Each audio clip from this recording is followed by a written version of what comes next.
ওরে কিডন্যাপ করার আগে তোর জানা উচিত ছিল তোর বাপকে। ওর বাপ শেহজাদ।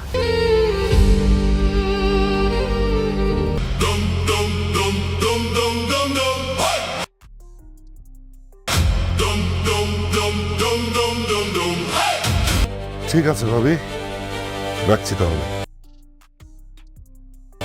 আসসালামু আলাইকুম। সাবির সাহেব, এই 2 দিনের মধ্যে এত কিছু পরিবর্তন কিভাবে হলো? স্যার, আমার ক্ষমা করুন স্যার। একবার কল্পনা করুন তো, এক গভীর এবং প্রাণঘাতী কোমা থেকে আপনি চোখ খুললেন, আর উঠেই দেখলেন আপনার তিল তিল করে গড়া সাম্রাজ্য আপনারই চোখের সামনে চুরি হয়ে গেছে। আপনার ব্যবসার পার্টনাররা এখন সুযোগ সন্ধানী শকুনে পরিণত হয়েছে, শত্রুরা আপনার সিংহাসনে বসে আছে। আর সবচেয়ে ভয়ঙ্কর ব্যাপারটি কি জানেন? যে নারীকে আপনি পাগলের মতো ভালোবাসেন, আপনার সেই বিশ্বস্ত স্ত্রী এখন আইনত আপনার সবচেয়ে বড় শত্রুর বিবাহিত স্ত্রী। এটা কোনো দুঃস্বপ্ন নয়। আন্ডারওয়ার্ল্ডের মুকুটহীন সম্রাট শাহজাদ চৌধুরীর বাস্তব জীবন ঠিক এই বিন্দুতেই এসে দাঁড়িয়েছিল। কিন্তু যারা ভেবেছিল তার সাম্রাজ্য এখন অভিভাবকহীন, তারা জীবনের সবচেয়ে বড় ভুলটা করে ফেলেছিল। তারা ভুলে গিয়েছিল, সিংহ যখন চোখ বন্ধ করে ঘুমায় তার মানে এই নয় যে জঙ্গলটা শিয়ালদের হয়ে গেছে। হাসপাতালের সেই সাদা বিছানায় শাহজাদ যখন চোখ মেললেন, তখন ডাক্তারদের বিস্ময়ের কোনো সীমা ছিল না। যে প্রাণঘাতী হামলার পর তার আর ফিরে আসার কথা ছিল না, সেখান থেকেই সে ফিরে এসেছে। কিন্তু এই অলৌকিক ফেরার গল্পের আড়ালে লুকিয়ে ছিল এক ভয়ঙ্কর সত্য। শাহজাদের স্মৃতি তখনও পুরোপুরি ফিরে আসেনি। সে তার কাছের মানুষদের দিকে তাকিয়ে বিগত কয়েক মাসের কোনো ঘটনার কথাই মনে করতে পারছিল না। তার এই মানসিক দুর্বলতার সুযোগ নিয়ে শত্রুরা সরাসরি আঘাত হানে তার সবচেয়ে বড় দুর্বলতার জায়গায়। হঠাৎ করেই তার আদরের ছোট্ট মেয়েটি নিখোঁজ হয়ে যায়। অপরাধ জগতের অন্ধকারে তাকে লুকিয়ে ফেলা হয়। কিন্তু তারা একজন বাবার ভেতরের আদিম সত্তাকে চিনতে ভুল করেছিল। স্মৃতি থাকুক বা না থাকুক, শাহজাদের ভেতরের ঘুমন্ত দানব মুহূর্তের মধ্যে জেগে ওঠে। কোনো রকম আলোচনা বা আপোষের ধার না ধরে সে সরাসরি অস্ত্র হাতে তুলে নেয়। বিশ্বস্ত অনুচরদের নিয়ে অপরাধীদের আস্তানায় এক ভয়ঙ্কর অভিযান চালায় শাহজাদ। নিজের সন্তানকে অন্ধকারের বুক থেকে ছিনিয়ে এনে সে পুরো শহরকে একটা পরিষ্কার বার্তা দিয়ে দেয়া। রাজা ফিরে এসেছে আর তার ধৈর্যের বাঁধ চিরতরে ভেঙে গেছে। কিন্তু সন্তানকে উদ্ধার করাটা ছিল এক বিশাল রক্তাক্ত খেলার প্রথম চাল মাত্র। আসল খেলা তখন নিজের হেডকোয়ার্টারে ফিরে শাহজাদ দেখলেন তার কনফারেন্স রুমটা বিশ্বাসঘাতকদের আসরে পরিণত হয়েছে। তার অনুপস্থিতিতে এই তথাকথিত সঙ্গীরা তার বিশাল সম্পদ নিজেদের মধ্যে ভাগবাটোয়ারা করে নিচ্ছিন্ন মুহূর্তের মধ্যে জেগে ওঠে। কিন্তু শাহজাদ তাদের উপর চিৎকার করলেন না বা কোনো হুমকিও দিলেন না। তিনি সবাইকে ডেকে মিটিংয়ের টেবিলের ঠিক মাঝখানে একটি লোডেড অস্ত্র রেখে দিলেন। এরপর অত্যন্ত শান্ত গলায় এমন এক শর্ত দিলেন যা সবার রক্ত হিম করে দেওয়ার জন্য যথেষ্ট ছিল। তিনি বললেন, যার মনে হচ্ছে এই সিংহাসনে বসার যোগ্যতা তার আছে, সে যেন অস্ত্রটা তুলে নেয়। পুরো রুমে পিনপতন নীরবতা নেমে এল। এরা সবাই ক্ষমতার লোভী হলেও বাস্তবে ক্ষমতা কেড়ে নেওয়ার মতো মেরুদণ্ড কারও ছিল না। কেবল একজন তরুণ ব্যবসায়ী সেই থমথমে পরিবেশের তোয়াক্কা না করে শাহজাদের চোখের দিকে তাকিয়ে সাহস দেখায়।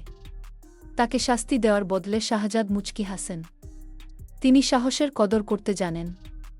মুহূর্তের সিদ্ধান্তে সেই সাহসী তরুণকে নিজের নতুন পার্টনার বানিয়ে নেন শাহজাদ এবং বাকি সব কাপুরুষদের নিজের ব্যবসা থেকে চিরতরে তাড়িয়ে দেন। এই ঝাড়াই বাছাইয়ের প্রক্রিয়াটি ছিল অত্যন্ত দ্রুত এবং নিখুঁত। কিন্তু এরপর যা ঘটতে যাচ্ছিল তা পুরো শহরের ভীত নাড়িয়ে দেওয়ার জন্য যথেষ্ট ছিল। নিজের বাগানের বিষ্ঠর সাপটাকে খুঁজে বের করতে শাহজাদকে অতীতের পাতা উল্টাতে হলো।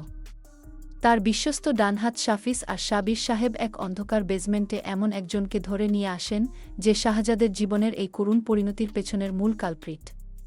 এই সেই ড্রাইভার যে কয়েক মাস আগে শাহজাদের গাড়িতে ইচ্ছাকৃতভাবে ধাক্কা দিয়ে তাকে চিরতরে সরিয়ে দেওয়ার চেষ্টা করেছিল।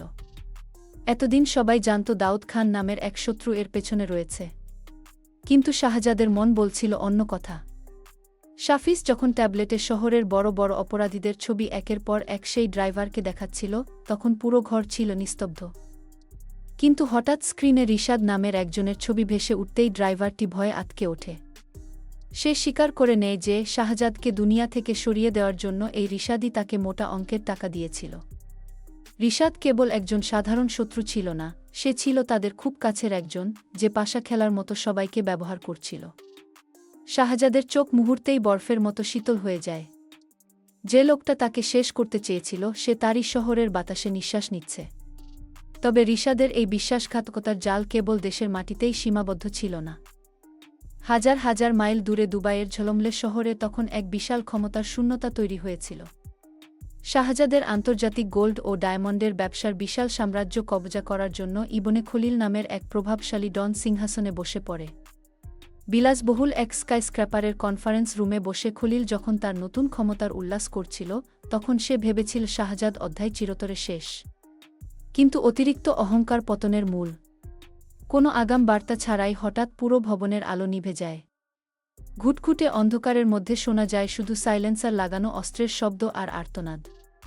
কয়েক মুহূর্ত পর যখন ইমার্জেন্সি লাইট জ্বলে ওঠে, তখন দেখা যায় খলিলের দুর্ধর্ষ বডিগার্ডরা মেঝেতে লুটিয়ে আছে।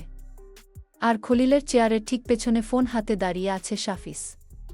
ফোনের স্পিকারে তখন শাহজাদের শান্ত অথচ ভয়ঙ্কর কণ্ঠস্বর ইকো হচ্ছে। শাহজাদ খলিলকে মনে করিয়ে দেয় যে তার সাম্রাজ্যে হাত দেওয়ার পরিণতি কতটা ভয়াবহ হতে পারে।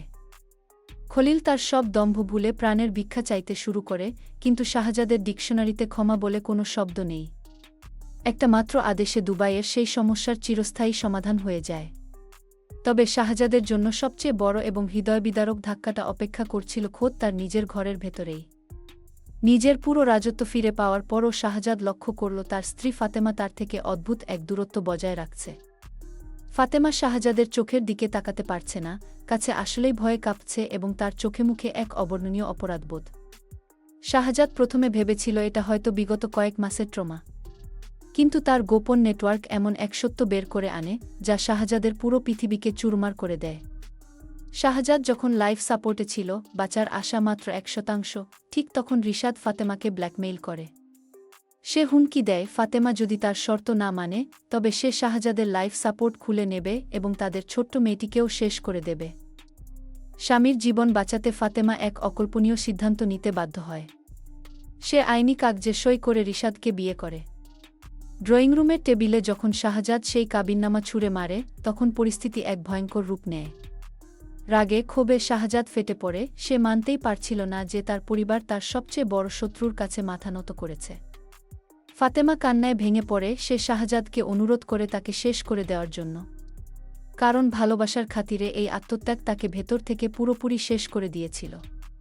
কিন্তু শাহজাদ যখন রাগে অন্ধ হয়ে যাচ্ছিল, ঠিক তখন এমন একজন সামনে এসে দাঁড়ায় যাকে অগ্রাহ্য করার ক্ষমতা শাহজাদেরও ছিল না। শাহজাদের মা, যিনি আন্ডারওয়ার্ল্ডের অনেক অন্ধকার দেখেছেন, তিনি সরাসরি তার ক্ষুব্ধ ছেলে এবং কান্নাভেজা পুত্রবধূর মাঝখানে এসে ঢাল হয়ে দাঁড়ান। তিনি শাহজাদের রাগের কাছে মাথা নত করেননি, বরং তাকে এক চরম বাস্তবতার মুখোমুখি দাঁড় করান। তিনি শাহজাদকে মনে করিয়ে দেন, সে যখন কোমায় শান্তিতে ঘুমাচ্ছিল, ফাতেমা তখন আক্ষরিক অর্থেই নরকযন্ত্রণা ভোগ করেছে। কেবল শাহজাদের শ্বাসটা টিকিয়ে রাখার জন্য ফাতেমা নিজের সম্মান, স্বাধীনতা এবং আত্মাকে বিক্রি করে দিয়েছে। মা অত্যন্ত কড়া ভাষায় জানিয়ে দেন, সব যুদ্ধ কেবল অস্ত্র দিয়ে জেতা যায় না, কিছু যুদ্ধ জিততে হয় অভাবনীয় মানসিক জোরে।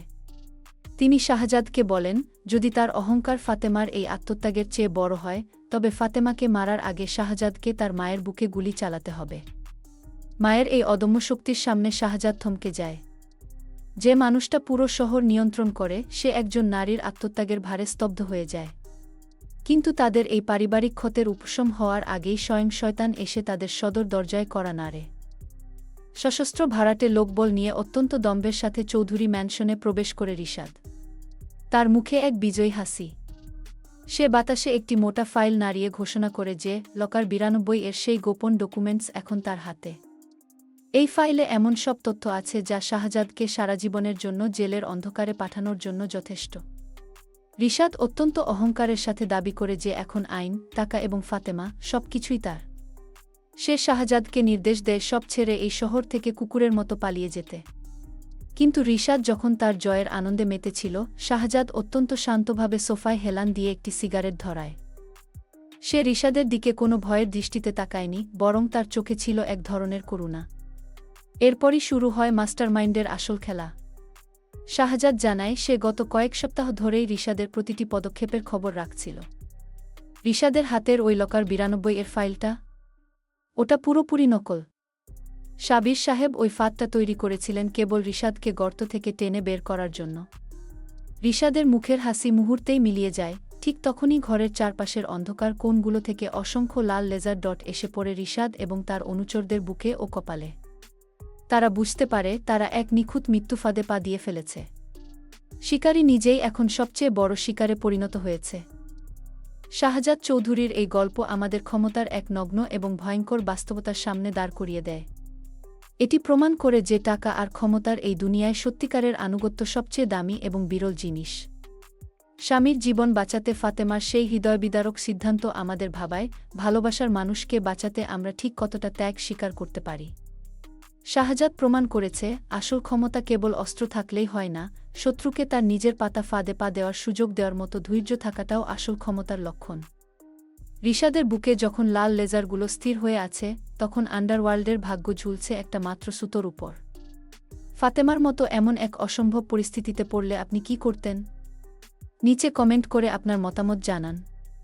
আর এই শ্বাসরুদ্ধকর লড়াইয়ের শেষ পরিণতি কী হয় তা জানতে অবশ্যই চ্যানেলটি সাবস্ক্রাইব করে পরবর্তী ভিডিওর জন্য চোখ রাখুন।